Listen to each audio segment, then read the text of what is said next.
Halo Bang Bro. Dengan pesona yang melampaui batas pasir Saharanya, muncul sebagai permata yang berkilau di pasir Laut Mediterania. Tunisia, negara yang kaya akan sejarah, budaya, dan keindahan alam ini memiliki daya tarik yang tak terbantahkan. Dari kota-kota kuno yang memikat hingga pasir emas yang memanggil petualangan. Sebagai perpaduan antara Afrika dan Eropa, Tunisia mengundang kita untuk menyelami labirin yang ramai dengan aroma rempah-rempah. Menjelajahi situs arkeologi yang memukau dan merasakan keramahan dari penduduknya. Namun di tengah pesona ini, Tunisia juga menghadapi tantangan budaya yang menarik perhatian. Demonstrasi perempuan yang menuntut ingin dipoligami dan tren operasi keperawanan yang mencerminkan dinamika sosial yang kompleks. Memberikan gambaran tentang perkembangan sosial dan budaya yang unik di negeri ini. Mari kita jelajahi keunikan negara ini. Sejarah negara. Tunisia yang dahulu dikenal sebagai Kartago dalam sejarah kuno telah menjadi pusat peradaban yang kaya dalam berabad-abad.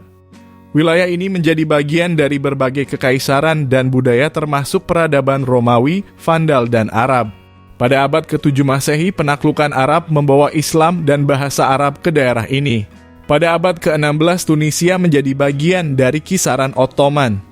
Pada abad ke-19 penjajahan Prancis dimulai, tetapi perlawanan kuat mengarah pada kemerdekaan Tunisia pada tahun 1956. Pada saat itu di bawah pemimpin presiden pertamanya, yaitu Habib Bourguiba. Negara ini menjadi republik dan melanjutkan perjalanan menuju modernisasi dan demokratisasi. Dengan revolusi Yasmin pada tahun 2011 sebagai titik penting dalam perjuangan untuk kebebasan politik dan sosial. Informasi negara. Negara Tunisia terletak di ujung utara Afrika. Memiliki luas wilayah 163.610 km persegi. Ibu kotanya adalah Tunisia, sebuah kota yang mencerminkan perpaduan menakjubkan antara sejarah dan modernitas. Dengan populasi yang beragam, Tunisia menampung sekitar 11 juta penduduk. Mata uang resminya adalah dinar Tunisia, bahasa Arab merupakan bahasa resmi negara ini. Sementara bahasa Perancis juga umum digunakan dalam berbagai aspek kehidupan sehari-hari. Tunisia adalah negara dengan mayoritas penduduk beragama Islam. Menurut data tahun 2014, sekitar 99% dari penduduk Tunisia adalah Muslim. Mayoritas Muslim Tunisia mengidentifikasi diri mereka sebagai Sunni. Tetapi ada juga minoritas Muslim Sufi di negara ini. Ada juga minoritas kecil penduduk yang menganut agama-agama lain seperti Kristen dan Yahudi. Meskipun jumlah mereka sangat sedikit dalam populasi total Tunisia. Informasi pendapatan dan pekerjaan. Pada tahun 2021 pendapatan per kapita Tunisia mencapai sekitar Rp18.052.000. Upah minimum bulanan di Tunisia adalah sekitar Rp1.700.000 untuk pekerja dengan tingkat pendidikan yang lebih tinggi dan sekitar Rp1.500.000 untuk pekerja tanpa tingkat pendidikan formal yang tinggi. Masyarakat Tunisia memiliki beragam jenis pekerjaan yang mencakup pertanian, industri, dan jasa. Sektor pertanian menjadi mata pencaharian penting. Dengan produksi seperti biji-bijian, zaitun, dan sayuran. Di sektor industri, Tunisia memiliki industri manufaktur yang meliputi tekstil, produk elektronik, serta pengolahan makanan dan minuman. Selain itu, sektor jasa seperti pariwisata, perdagangan, dan layanan profesional juga memiliki peran signifikan dalam perekonomian negara ini. Revolusi Tunisia telah berusaha untuk mengembangkan sektor teknologi dan layanan berbasis pengetahuan guna meningkatkan diversifikasi ekonomi dan menciptakan peluang kerja baru. Kehidupan dan kebiasaan orang Tunisia. Budaya Tunisia yang kaya dan beragam tercermin dalam tradisi dan kehidupan sehari-hari. Seni dan musik tradisional seperti musik malouf dan musik nawa bersama dengan seni pahat, kerajinan tangan, dan seni tekstil menjadi ekspresi identitas budaya. Festival-festival seperti Festival Carthage yang terkenal dan perayaan Islami seperti Ramadan memainkan peran penting dalam menjaga warisan budaya. Masyarakat Tunisia juga mempertahankan tradisi memasak dengan menggunakan rempah-rempah yang kaya, seperti harissa yang pedas dan hidangan berbasis zaitun. Dalam kehidupan sehari-hari, makanan lezat seperti kuskus dan harira menjadi lambang keramahan Tunisia yang terkenal. Kuskus kadang dihidangkan dengan tambahan hati dan usus hewan atau dengan ikan, yang mungkin dianggap tidak biasa oleh beberapa orang. Di beberapa daerah Tunisia, pasta seperti kuskus tongsi dihidangkan dengan jeruk purut yang memberikan rasa yang sangat khas dan tajam. Sementara tradisi seperti minum teh mint dan merayakan perkawinan dengan pesta yang meriah menggambarkan kehidupan sosial yang hangat dan ramah. Fakta seputar negara. Tempat kelahiran Karel yang agung. Kota Kairouan di Tunisia adalah tempat kelahiran Karel yang agung pada tahun 742 Masehi. Seorang kaisar Romawi suci yang menjadi salah satu tokoh paling berpengaruh dalam sejarah Eropa. Produksi zaitun terbesar di dunia. Tunisia adalah salah satu produsen minyak zaitun terbesar di dunia. Zaitun dan produk olahannya menjadi bagian penting dalam masakan dan budaya Tunisia. Pemandian Hamamata adalah salah satu tujuan pariwisata populer di Tunisia dan terkenal dengan pemandian uap yang menjadi tradisi budaya dan relaksasi. Warisan arsitektur Romawi. Tunisia memiliki beberapa situs arkeologi Romawi yang luar biasa, termasuk Eljem yang memiliki amfiteater terbesar ketiga di dunia setelah Colosseum di Roma dan amfiteater di Capua, Italia. Kota suci Sidi Bou Said terkenal dengan rumah-rumah berwarna biru dan putih yang indah. Warna-warna ini dipercayai dapat membantu mengusir nyamuk dan mengurangi panas. Lokasi syuting untuk banyak film terkenal. Selain Star Wars, Tunisia telah menjadi lokasi syuting untuk berbagai film terkenal seperti The English Patient, Raiders of the Lost Ark, dan Life of Brian. Demo menuntut ingin dipoligami. Para perempuan di Tunisia melakukan hal tersebut disebabkan menurunnya jumlah penduduk pria dibandingkan jumlah wanita. Setelah demo tersebut, pemerintah Tunisia akhirnya mengeluarkan sejumlah kebijakan tentang poligami.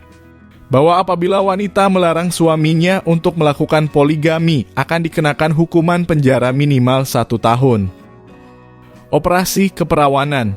Tren yang berkembang di Tunisia adalah di mana setiap wanita yang akan menikah haruslah perawan.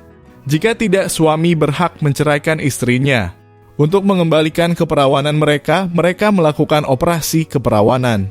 Sekitar 100 perempuan setiap tahun menjalani operasi ini. Biasanya berusia 18 sampai 45 tahun.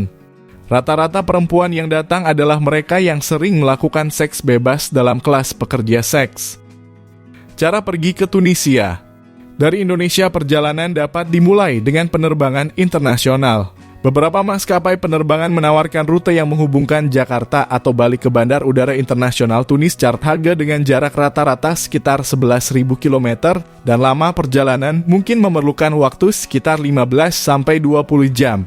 Harga tiket pesawat mulai dari 13 juta hingga 36 juta atau lebih. Setelah tiba di Tunisia, ada berbagai mode transportasi yang bisa Anda gunakan. Taksi harga awal perjalanan bisa berkisar antara Rp20.000 hingga Rp40.000 dengan tambahan biaya per kilometer. Kereta api, harga tiket kereta api untuk perjalanan dalam kota dimulai sekitar Rp5.000, sementara perjalanan antar kota atau dengan kereta ekspres mungkin membutuhkan biaya yang lebih tinggi. Bus. Harga tiket bus umum di dalam kota biasanya sekitar Rp5.000 sampai Rp10.000 untuk bis antar kota, akan bervariasi tergantung pada jarak dan tujuan. Sewa mobil. Harga per hari untuk mobil sewaan dimulai sekitar Rp500.000 sampai Rp1 juta atau lebih tergantung pada ukuran dan jenis mobil. Kereta sorong. Harga tiket tram di Tunisia biasanya terjangkau dengan harga sekitar Rp5.000 sampai Rp10.000 tergantung pada rute dan jarak. Ojek. Harga ojek akan tergantung pada jarak tempuh dan negosiasi. Ini bisa menjadi pilihan cepat dan ekonomis untuk perjalanan dalam kota. Hal yang harus dihindari saat berinteraksi dengan orang Tunisia.